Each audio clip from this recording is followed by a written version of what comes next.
好字啊，好字！那边看走。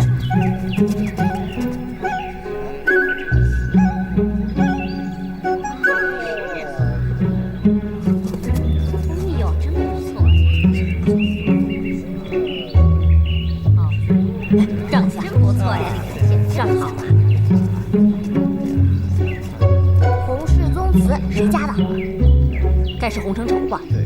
洪承畴本是明朝将帅，因为太宗所擒而降清，在领清军入关南下中，立下了汗马功劳。该是他的后人为其立宗祠的日子吧？献丑了。啊，谢谢。不客气，谢谢。哎呦！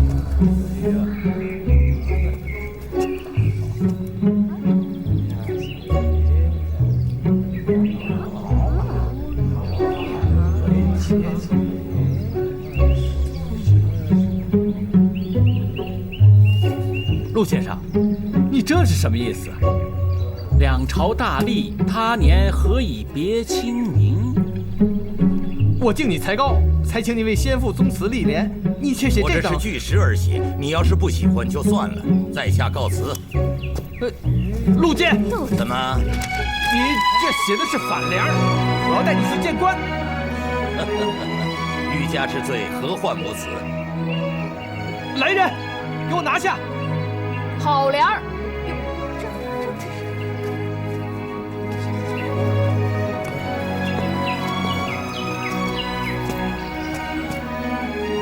这位小友高姓大名啊？你别管，我看先生的这个联儿写得很好呀。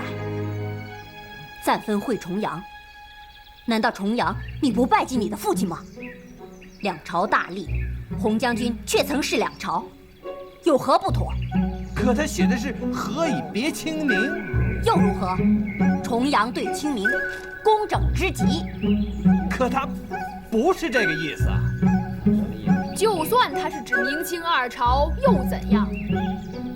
洪将军却曾忠于明朝，只因崇祯无道，他弃明投清，这是人所共知之事，又如何不能挂齿？你不敢提，不愿提，反倒显得心虚，以为洪将军的出身是耻辱，这是你背祖忘宗，为领尊父身教之意。还有，你身为汉臣，却以文字治他人之罪，实在是狐假虎威，可憎，可恶，可耻之极。好。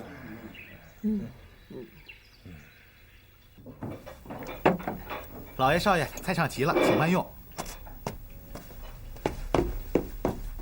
陆先生，龙儿以茶代酒，敬你一杯。哎呀，谢谢，钟儿也敬您一杯。谢谢。曹寅也敬先生一杯。好。小月呀，也敬先生一杯。哦，谢谢，谢谢，干。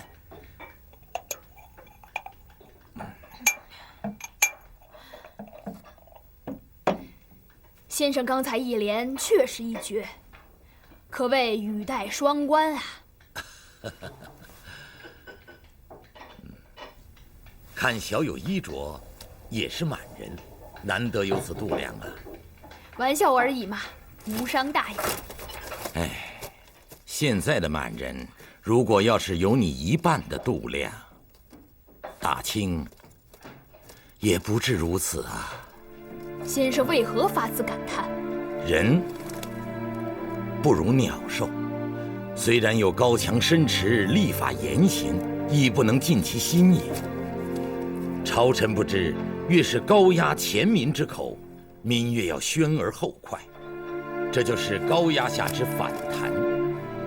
对呀，龙儿的马厩也常让龙儿做这做那，什么举止有度，吃饭有度，说话拉屎还要有度，什么度来度去的，烦死了。反正龙儿的马厩让龙儿做什么，龙儿就偏不做。有意思，有意思。可是家事不比朝政，朝廷不压不行啊。你能说说为什么吗？说其元素亡，乃因以少之多，没言加重之，否则国之可定，国债可偿，实为大清之见啊！错，错，错！愿闻先生之高见。满清入关，以满人之寡治汉人之众，以立国社稷之浅治汉人千年文化之精髓。说前，只有大元为之，故现朝臣多以元肃王为敬，而先帝顺治爷和安亲王，则以为大元是因为高压治之，不顾华夏之始，以猛制汉，致使社稷不能融合而亡，所以提倡汉化，以汉人忠君爱国之道整合大清之国。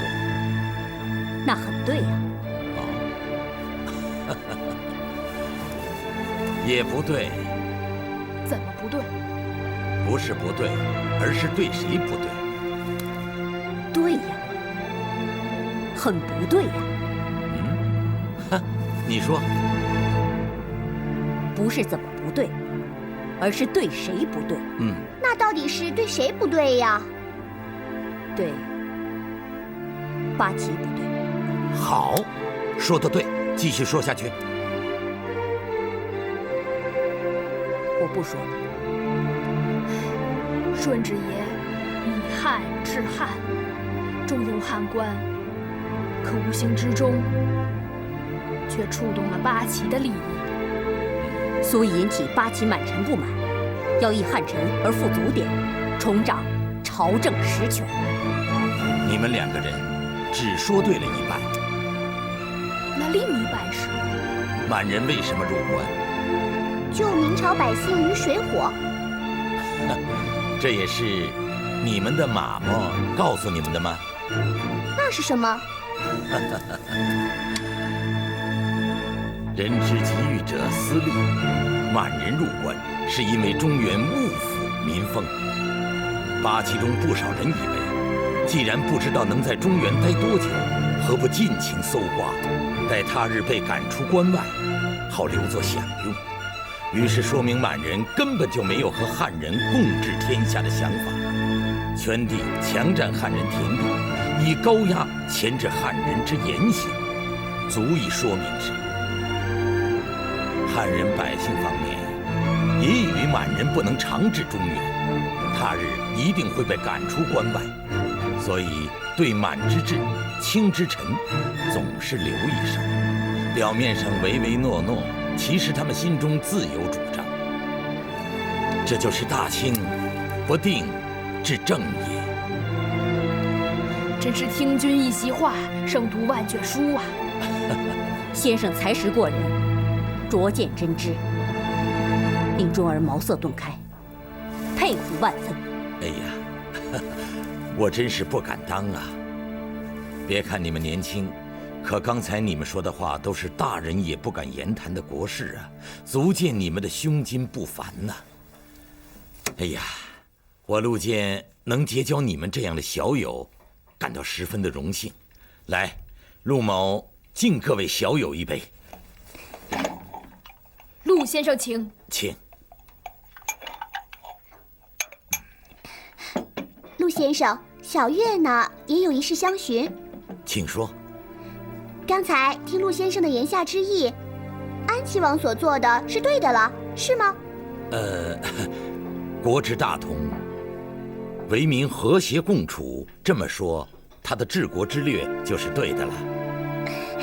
好，那小月呢也敬陆先生一杯。哎呀，月姑娘，谢谢你。来，干。少爷，我看我们……陆先生，时候也不早了，龙儿要告退了。只是酒逢知己，龙儿还想多领教益，不知陆先生可愿赐教？哎呀，荣幸之至，在下家住水井胡同，如蒙你们各位不弃，他日我一定道侣相迎啊。好，明日午时，我与钟儿再访陆先生。好。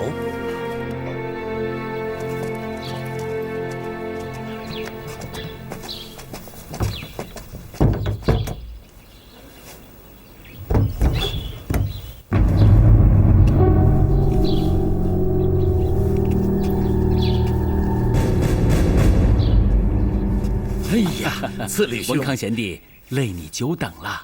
哎，你我是同乡又是同科，相识多年，何必客套？坐坐。上菜吧。哎，好嘞。次李兄清简了，一定是朝务繁忙吧？哎，一言难尽呐。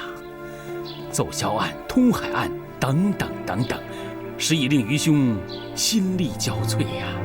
哎，整者是江南文子，攻者其实是你们朝中汉臣呐。没错。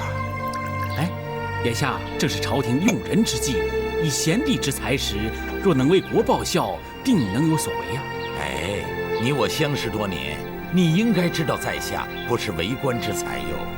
哼，贤弟品行清高，爱野鹤于山间，冷眼于世情，不喜为世俗所累吧？也不尽然。嗯，在下以为，清之统治，不见得长久吧。眼下正是天下太平，国泰民安，贤弟之想法恐怕已不合时宜。君子之政，在服其人心，不在服其人口。这2年，四辅臣以朱批之权打压言论，日久，恐天下必乱。因此，更如贤弟这般有识之士，不尚空谈，投身以定国。君非君，则天下不能息其乱；相非相，则君不能保其国。主少国疑，四臣专制，你们这些汉臣，又能如何呢？贤弟，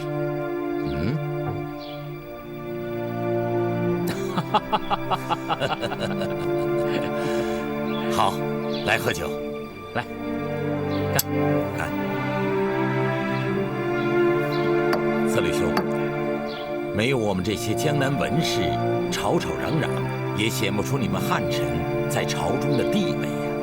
你我就各司其职吧。说得好，说得好啊！好，来。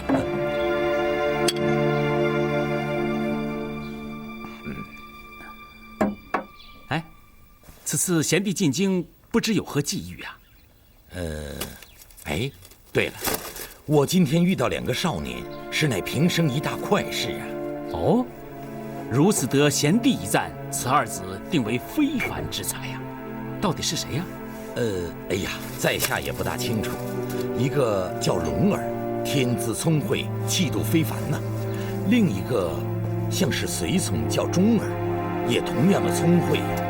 这2人，一个是锋芒毕露，一个是深沉内敛，如汉时吕亮，人中龙凤，他日必成大器呀！龙儿和钟儿，怎么？次李兄也有所耳闻？哦，没有，来，接着喝，接着喝。好，来。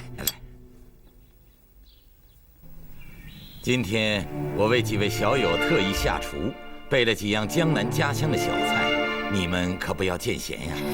先生，你要这么说，那我们可就真的见闲了。哦，没错，我们要吃的不是菜，而是人。对，我们吃的是人。你们要吃我呀？啊？民之以食，菜为末，人为主。倘若谈得不投机，纵然是山珍海味，也吃不出其香；倘若谈得投缘，则青菜咸鱼也能甘之如饴。有见地说得好啊！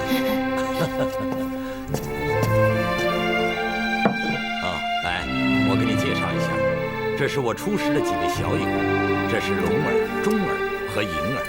民安见过几位兄弟。龙儿拜见兄长，拜见兄长，拜见兄长。坐。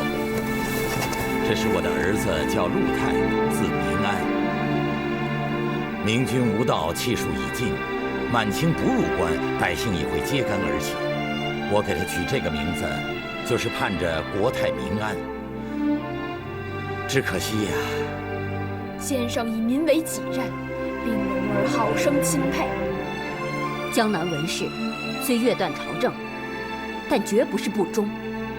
只是先生您并非忠于清，也非忠于民，只是忠于天下，忠于百姓。哎呀，你真是我的小知己呀！来，就为这句话，我自干一杯。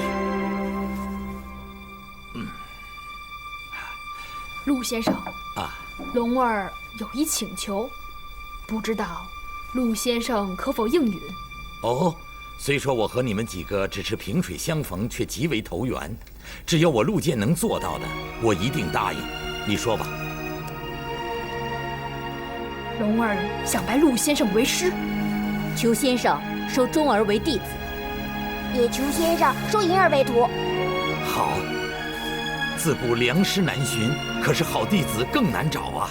你们不求我，我也正有此意呢。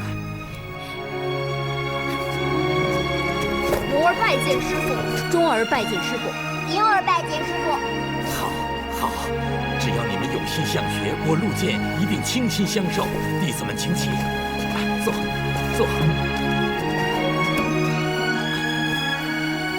今天我太高兴了。好，咱们师徒煮酒论天下。好。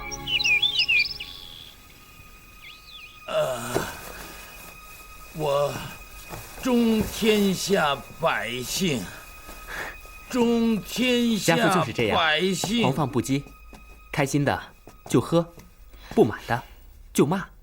几位学弟见笑了。老师这才是真性情。不畏强权，不视权贵，好令人敬仰啊！密安，让你照顾老师，辛苦你了。密安自幼丧母，这么多年，我们父子相依为命。密安不才，从小多病，腿脚又不好，不能替父亲分忧，心里真是难过呀。我也是自幼丧母。可你比我要好，至少还有父亲在身边，有尽孝的机会。不像我，若是父亲病了，也不能。别说了，我比你们更惨。我的父亲不在了。听二位学弟这么一说，民安更要为父亲多尽一份孝心。民安，你是老师的儿子，我们彼此之间就是兄弟。以后你家里缺什么，尽管跟我说，我会尽到弟子责任的。民安谢过三位学弟。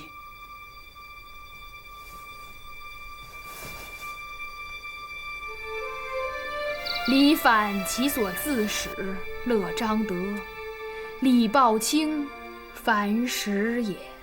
好啊，皇上一字没错，皇上已经入中庸之道也。那既然如此，今天就早点下课吧。好，下课吧，下课吧。弟子告退。太皇太后驾到！孙儿向黄马嬷请安。参见太皇太后，参见孔公主。都请起来吧。谢黄马嬷。谢太皇太后。我已经好些日子没有过来了，王师傅啊，这两个孩子最近学习学得怎么样啊？回太皇太后，皇上近来非常勤奋，每在臣教授之前，已能倒背如流，臣亦深感欣慰啊。是吗？哎呦，我的孙子啊，你看你衣冠都不整，这哪有人君之样啊？太宗常以人为鉴，见古见今，不见庄。哟，好，看来皇上是书读的不少啊，都知道引经据典了。皇上嘛，就应该是务正业的。那我想问问你，什么是治民之道？不用治。为什么不用治？利者，民之本，刚者也。故圣人治利，不治民。那如何治利？哼，也不用治。为什么也不用治啊？君师臣兮，龙为鱼；权归臣兮，属辩乎？如今辅臣辅政，朕治之则失臣，止之则臣无权，则君为鱼而属辩乎？则天下不得治。所以不用治，也不能治。好，好，恭喜太皇太后，皇上的学问是大有长进呐。那也是王师傅您的功劳啊。多谢太皇太后的褒奖。孩子们都累了，请他们都下去休息吧。是。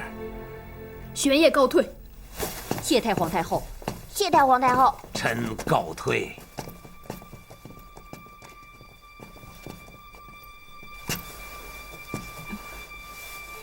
皇上的学问真长进了不少，看来王师傅真下了不少功夫。那是王师傅教得出来的吗？那是那位陆剑教的。皇上真是天资过人，这才几天的功夫啊，学问就有这么大的长进。不过那位陆先生更是不简单呢。陆剑乃是江南名士，才高学富，就是生性倦狂，平时啊请都请不来的。既然他跟皇上有缘相遇，那就是歪打正着了。也就是陆剑，玄烨呢才服他。他现在说一句，就顶我说上1万句。就让他们偷偷地溜出宫去，跟他学一学，我看倒也无妨啊。老臣收到一份奏折，是江南巡抚朱国志所写，想请王爷和诸位臣工们参详一下。是怎么一回事啊？朱国志所奏，说江南地方有一出戏曲，名曰《金莲院》，说的是潘金莲下嫁武大郎，却又去勾引武松的故事。我想这似乎在暗讽朝廷。这主少国疑，新君刚立，像这种事情是绝对不允许的，必须要严惩。这只是民间小戏曲而已，无非是娱乐取笑。况且武松的故事家喻户晓，这正所谓言者无心。依下官所见，此事不必多虑。怎么不必多虑？防民于口，胜似防川。如果我们要是不防微杜渐的话，这就等于姑息养奸。那些文人们势必就会肆无忌惮，大放厥词。到了那时候，我们朝廷的威严何在呀？朝威不在言，而在于容。有容则大，有容则大。不严惩他们，那些南蛮子就不知道谁是他们的主人。南蛮子，仁者不怒而威天下。这倒好，动不动有事没事恶语伤人，横眉冷对。色厉内荏，是莽夫所为。你说谁是莽夫？下官只是就事议事，谁愿意接着，谁就接着去。没意见。我告诉你，别在这儿指桑骂槐，有本事你今天给我指名道姓的说出来，谁是莽夫？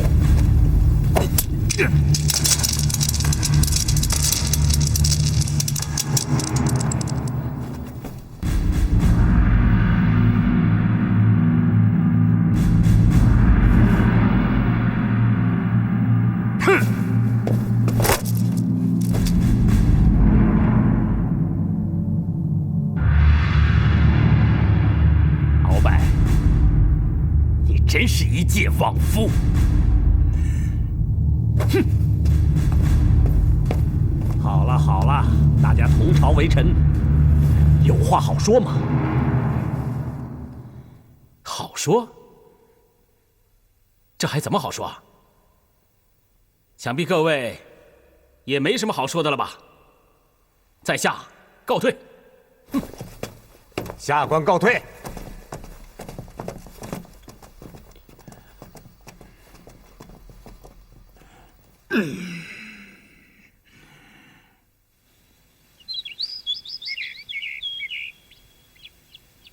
好，写得好。你们几个写的都很好。读书贵在一个“通”字，融会贯通方为学问。如果只会背诵书文，那还不如不读书。这么短短的时间里，你们两个有如此的长进，实属难得呀。对了，老师。闻说，在议政王大臣会议上，鳌拜把魏界的朝珠给拉断了。汉臣们又都拂袖而去。不知老师对此有什么看法？还有，这件事儿要如何善罢？善罢？恐怕这一扯，要扯出许多汉大臣的病来呀。难道？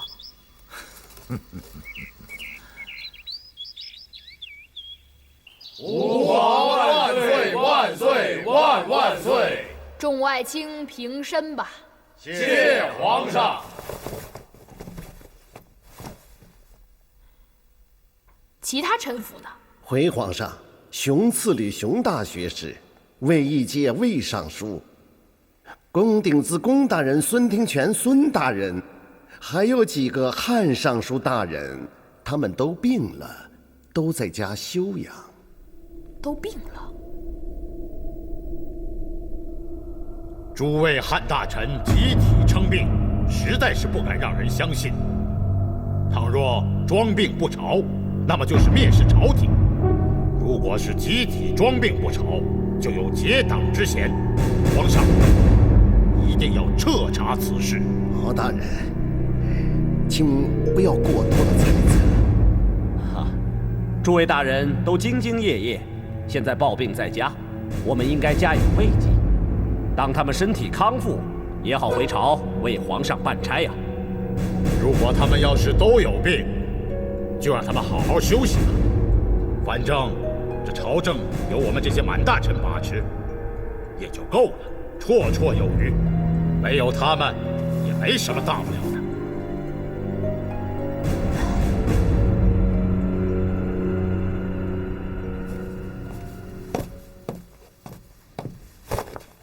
奴才叩见太皇太后，叩见孔公主。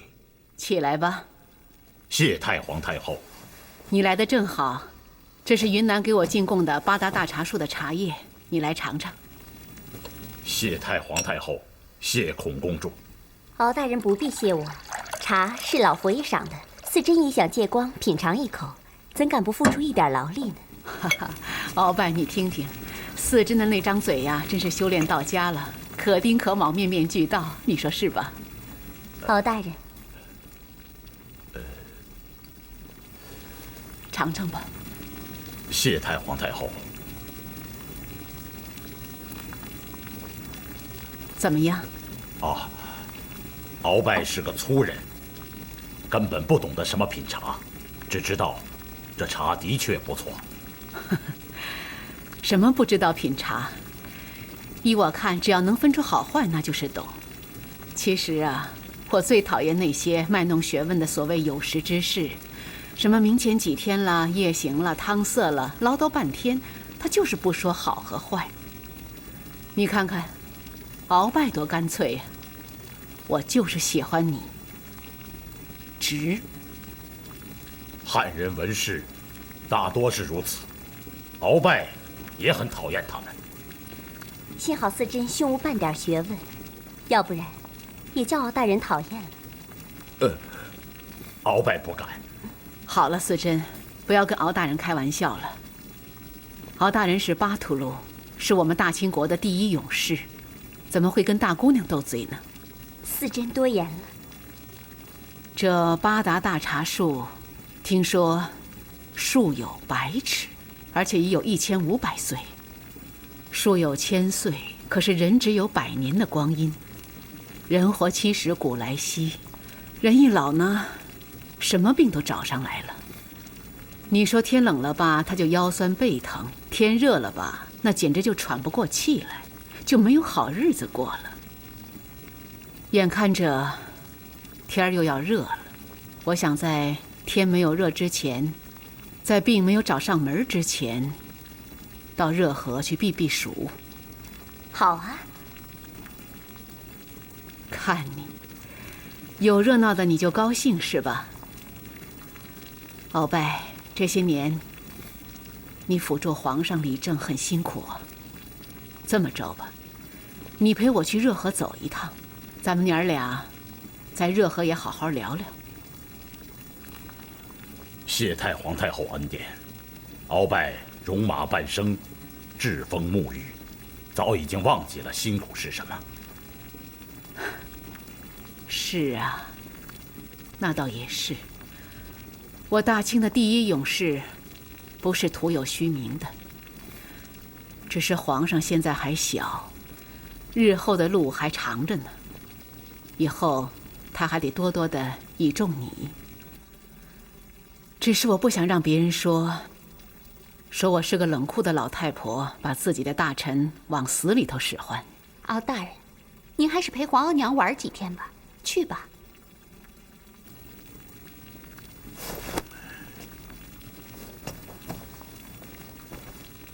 奴才谢太皇太后。只是现在朝中汉臣皆称病告假，朝务繁重。先帝命臣为辅政大臣，如果在朝廷这多事之时离朝而去，那么就是示弱于人，就会有负先皇重托，是大逆不道。恳请太皇太后成全微臣。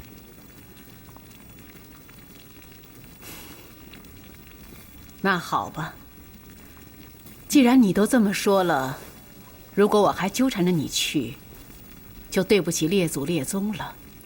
这个罪名我可担待不起呀。你政务繁忙，我不想耽误你，你回去办差吧。谢太皇太后。下去吧。奴才告退。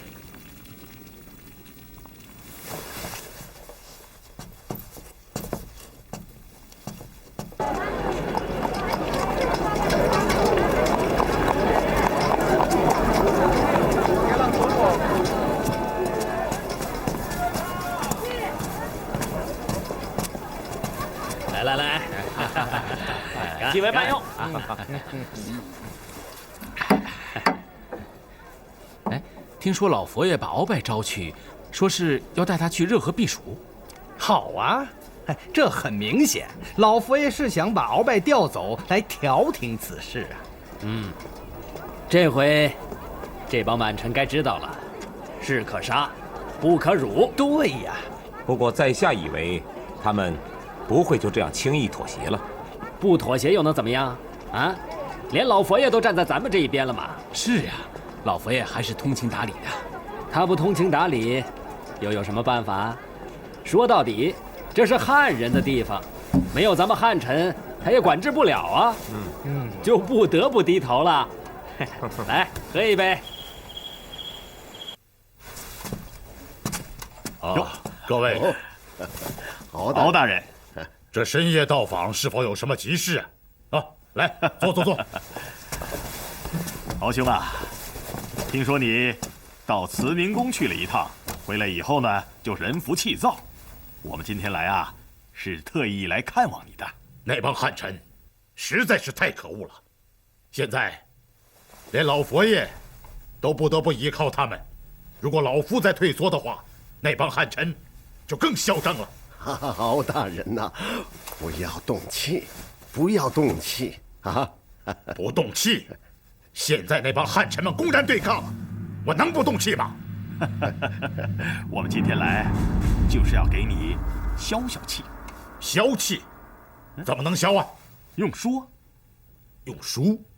一本撼人心的书。老夫从来就不看那些南蛮子的书。当然不用你看，而是要让你来听。听？我这就找个人，让他说给敖兄听。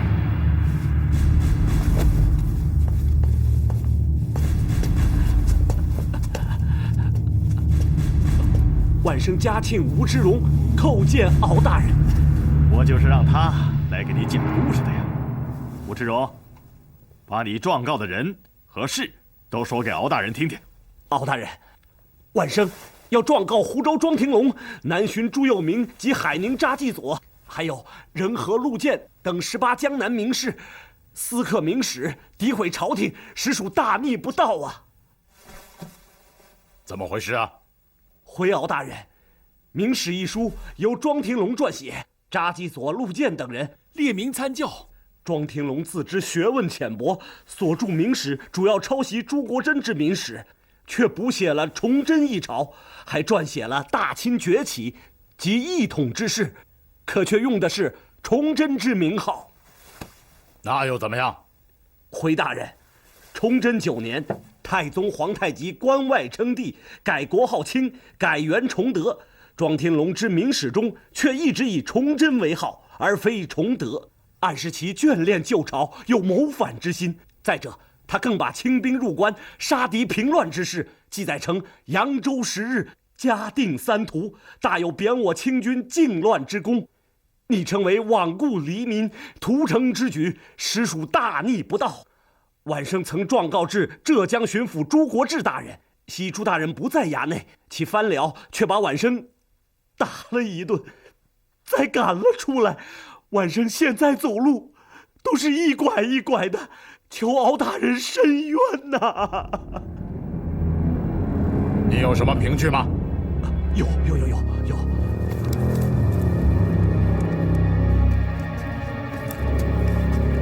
庄廷龙狡猾无比，当他知道晚生发现了这反书中的玄机，便命人把所有的明史都烧掉，意图毁灭证据。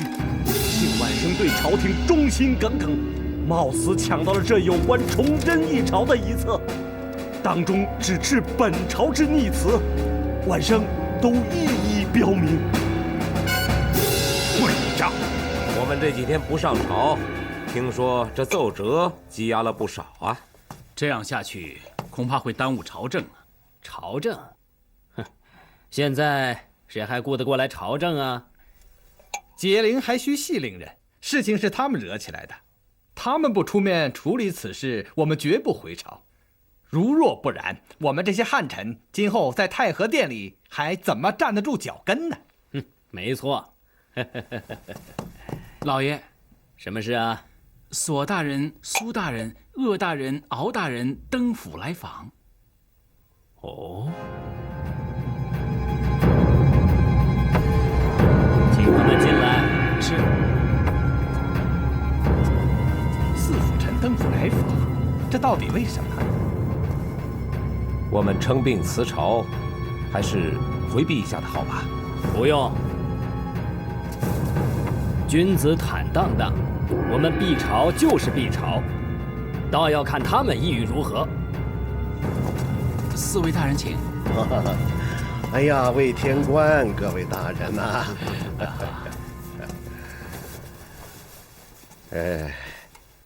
不知魏天官的病况如何呀？啊，不行了，年纪大了。大夫说，这叫病风攻心呐，也就是心病。如果心情不能舒坦，便衣食无补，归朝无期了。魏天官乃国之栋梁啊，朝中缺了你这种干臣怎么行呢？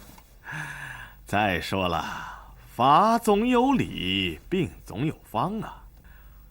今天敖大人特意为魏大人寻得良方啊。魏大人，鳌拜天性率直，且行事鲁莽。前日堂前碎珠，实乃鳌拜之过，今日特向魏大人来赔个不是。敖大人，这等名贵朝珠，在下……这玛瑙叫龙眼珠啊，据说能够聚天地之灵气，化解一切不祥啊。这个还能够招财聚气，辟邪纳福啊。有了这个辟邪的朝珠，魏大人这邪风之气就不至可遇了。大家同朝为臣，都是为朝廷和皇上效力，该多多的亲近，同舟共济，为朝廷和天下尽力而已啊！既然如此，异介如果不收，就显得异介小气了。那异介就收下了。好，哎呀，还指望魏天官及各位大人能早日康复，早日回朝啊！哈哈，如今奏折已是积压如山，对于汉人民情，只有各位大人才能如此通透啊！我们在座的各位皆不如啊！以后这一切还都有望各位大人辛苦了。索大人言重了，我们必定赴汤蹈火，不负皇上和各位大人的重托。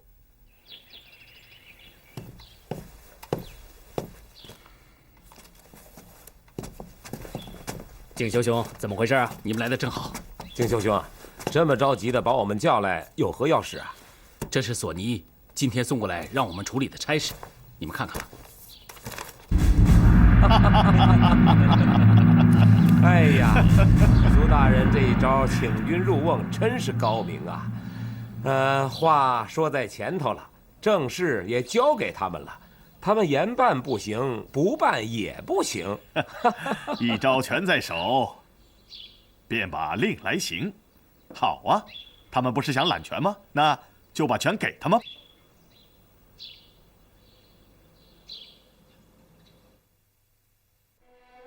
英雄美女自古成一对，办不懂是非是与非。明月清风，长夜相随，谁想谁，谁又忘了谁？一群沼泽。江水，为了爱，有人愿受罪，心好累，好累，有思念频频举起杯。